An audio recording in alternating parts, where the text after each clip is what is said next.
এই যে দেখেন আবহাওয়া, এই যে ওয়েদার, এই যে বৃষ্টি, আমি শুনেছিলাম যে খুব ভালো মানুষ মারা গেলে নাকি বৃষ্টি পড়ে আকাশ থেকে। এই যে আজকে দেখুন সারা বাংলাদেশ দেখবেন একটু পরে কিরকম খাখা করছে।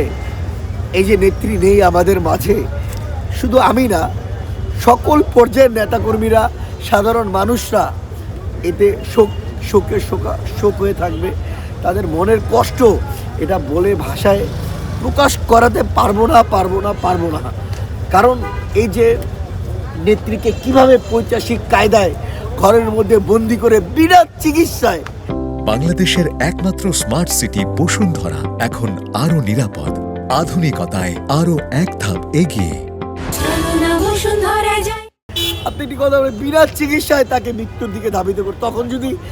তখন আওয়ামী সরকারের বিভিন্ন নেতাকর্মীরা বিভিন্নভাবে বিদেশে যে চিকিৎসা নিয়েছে, কিন্তু আমাদের নেত্রীকে চিকিৎসা নিতে দেয়নি। তো আমাদের এই যে দেখুন আল্লাহর গজব তার উপর নাজির হয়েছে, আজকে সে বাংলাদেশ ছেড়ে পালিয়ে গিয়েছে। কিন্তু আমাদের নেত্রী চিকিৎসা নেওয়ার জন্য বিদেশে যায়নি, বাংলাদেশের বুকে সে মৃত্যুবরণ করেছে। আমাদের লাখো কোটি মানুষের প্রাণের দাবি একটাই, যেই মাজারকে কেন্দ্র করে শেখ হাসিনা মাজার উঠিয়ে দিতে চেয়েছিল, শহীদ জিয়ার কবর সরিয়ে দিতে চেয়েছিল, আমাদের একটিই দাবি, দেশনেত্রী বেগম খালেদা জিয়াকে যাতে সেই কবরের পাশে, শহীদ জিয়ার কবরের পাশে সমাহিত করা হয়, এবং পৃথিবীর বুকে বাংলাদেশ যতদিন বেঁচে থাকবে কোটি কোটি মানুষ যাতে সেই মাজার জিয়ারত করতে পারে। আমরা বিএনপির হাইকমান্ডের কাছে এটা বিনীতভাবে অনুরোধ করছি।